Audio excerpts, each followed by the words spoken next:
Hellenized, but they ain't even think of it like, are we being wicked? You feel me?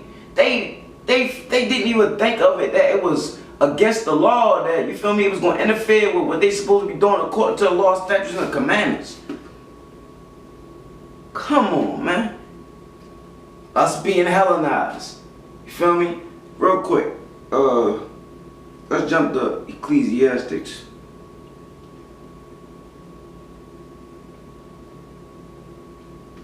Chapter 1, verse 9. Because there's nothing new under the sun. Just want to put that out there. Ecclesiastes chapter 1, verse 9. The thing that have been is that which shall be, and the thing that which is done is that which shall be done. And there is no new thing under the sun. Is there anything whereof it may be said, see, this is new? It have already been of old time, which was before us. So the same way, we don't know who he is today. We following American customs. We saying we Americans. We Spanish. You feel me? We this, that, and the third. We African. Was the same way back in those times, where you had a lot of people who were following Greek customs and brought up over there in that land and brought up under the way of life that, you feel me, their parents didn't teach them they was Israelites. So they grew up thinking they was Greeks. You feel me? Doesn't this explain why Paul was going to the synagogues teaching the Gentiles? You feel me? He was going to the Hellenistic. He was teaching the Hellenistic people. You feel me? In those places in Europe. But we're going to prove that. You feel me? There's nothing new under the sun. There's nothing new under the sun. In the same way, we go out there today to wake up people up and let them know they're Hebrew Israelites and not Americans, Africans, Puerto Rican, and this, that, and the third. The same thing Paul was doing. There's nothing new under the sun. You niggas ain't doing that when you pull Galatians 3 and 28. You feel me? We're going to further even pour now. Now let's go to the international, encyclopedia. Because you got some devils right here going to be like, well, that's the Wikipedia. Anybody can write anything in the Wikipedia. I just got you the record out the scriptures. You understand? So let's go to, we're going to go to International Encyclopedia, see what that says. Alright, let's get it. So this is the International Encyclopedia. Waiting for the load. Alright. Now let's read what this has to say about the Greeks and the translation. It says Greeks. In the Old Testament, the word Grecians occurred but once. Joel 3, 4, and 6. For references to Greece in the Old Testament, see Javon. In the King James Old Version of the Old Testament, Apocrypha, Grecians and Greeks are used without distinction. Thus, Alexander the Greek is spoken of as king of Greece. The Macedonian Empire is called the Kingdom of Greeks. And the army of Antiochus, king of Syria, is called Grecian. Greek cities are Macedonian colonies. Reference is made in 2 Maccabees 6 and 1 to an aged Athenian who was sent by Antiochus, the king, charged with the duty of Hellenizing the Jews. This is not in the Bible. This is not Wikipedia. This is an actual international encyclopedia. Available in your wicked ass libraries and your Barnes Nobles or wherever. Let me read it again. Athenian who was sent by Antiochus the king, charged with the duty of Hellenizing the Jews. In 2 Maccabees 9 and 15, Antiochus vowed that he will make the Jews equal to the Athenians.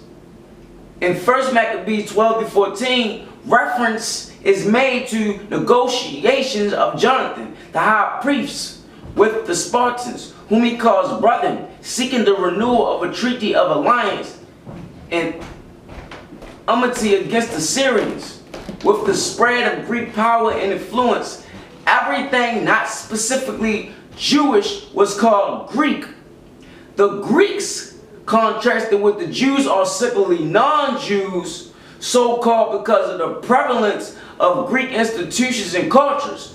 So it's saying that when like say for a minute when you get to that meaning of Hellenic, it might say Greeks either by nationality or by because they lived in the land, or Greek speaking non-Jew. He said the reason why I was contrast like that because the Jews, you feel me, who was following Greek customs were simply titled non-Jews because of the prevalence of the Greek institutions and cultures that they were following. And let me keep reading. And Greek even became to be used in the sense of anti-Jewish. The Septuagint reads, it's saying something Greek, Tos, Hellenes for Pelishtim, Philistines. But we are not therefore justified in assuming a racial connection between the Philistines and the Greeks. Further light on the ethnography of the Mediterranean basin may in time show that there was actually such a connection, but the rendering in question proves nothing, since the oppressing sword, and is likewise rendered in the Septuagint with the sword of the Greeks. In all these cases, the translators were influenced by the conditions existing in their own day. It was certainly not disclosing obscure relations long forgotten and newly discovered. In the New Testament, listen, in the New Testament, English versions of the Bible attempts to distinguish between Hellenes, which is rendered Greeks, which is rendered Grecians or Grecian Jews, or in the Revised Version, margin Hellenists. These latter were Jews of dispersion who spoke Greek. You hear what he's saying? He said that the word Greek, which was where the word Hellene or Hellenistic was rendered as Greek, but what? It's telling you that that term that's used in Galatians 3:28 or wherever else in the scriptures in the New Testament, these latter were the Jews of dispersion. This is who he's talking about when he said neither Jew nor Greek. He's talking about the Greek-speaking Jews, the Jews that are following Greek customs, who spoke Greek as distinguished from Palestinian Jews. But since many of the latter also spoke Greek by preference, the distinction could in no sense be absolute. And indeed, the dispersion among the Greeks can hardly refer to any but the Grecian Jews. Although Hellenist is used in John 12:20, the Greeks who went up to worship at the Feast of Passover were almost certainly Grecian Jews. Come on, man.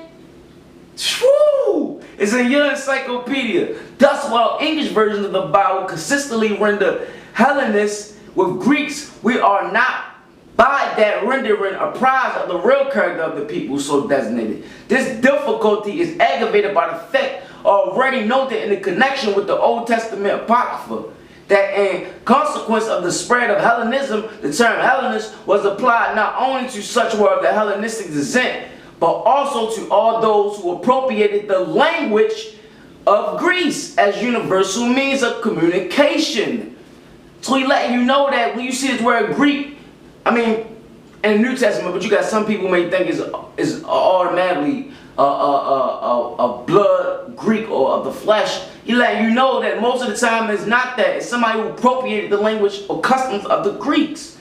And the ideas, customs collectively known as Hellenism, the latter were thus in a strict sense Hellenists, differing from Grecians or English version of the Bible, only that they were not Jewish descent. In other words, Hellenist, except perhaps, is in general equivalent to Gentile, the same Gentile word. He's saying that whoever wrote this saying is the equivalent. So when you see Greeks, and now once we break down that the Greeks is talking about the Hellenistic Jews, the Greek-speaking Jews who was following Greek customs, it's the same thing when you see the word Gentiles. We're going to prove that.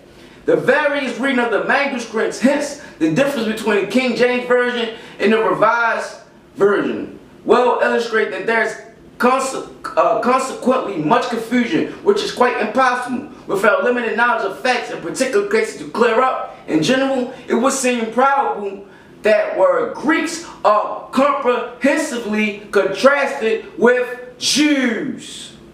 We're going to stop right there. Come on, man. Come on. What you got to say now, G-man? Come on, man. We rightly diverting the word truth over here, man.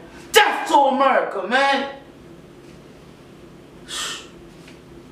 Now let's get into let's go to 2nd Maccabees, man, so we can really put it more in context. We just read it from the encyclopedia. It just really broke it down. We really could stop there, but I'm not gonna be like you hypocrite Christians. You feel me? I ain't gonna be like you hypocrite Christians. We gonna keep it moving. We gonna keep moving. Hold up, 1 second. Gotta make sure it's still recording. It's a lot. Alright, getting a little excited here. Now let's go to let's jump to Maccabees now. Let's jump back to Maccabees, 1st chapter. Let's start at 41. Because we see how they willingly, you read at the beginning of them being Hellenized, after willingly when they made covenants with them. And I see when they forced them, when it was against the law, you feel me, for the ones who didn't want to abandon the law. So like the law, statutes, and the commandments and our ways. 1st Maccabees, chapter 1, verse 41. Moreover, King Antiochus wrote to the whole kingdom that all should be one people, and everyone should leave his laws, so all the heathen agreed according to the commandment of the king. Yea, many also of the Israelites consented to his religion, and sacrificed unto idols, and profaned the Shabbat, the Sabbath.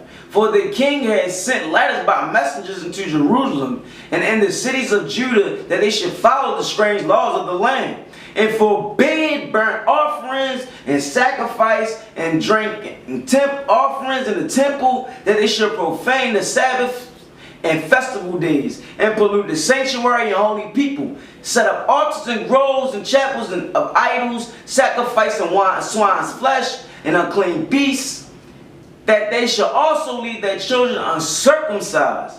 You see why they didn't know that they was, you see how they grew up not knowing that they were Israelites? While Paul had to later, during the Roman Empire, he had to go and teach the people who they were at the synagogues. You see, it's all adding up.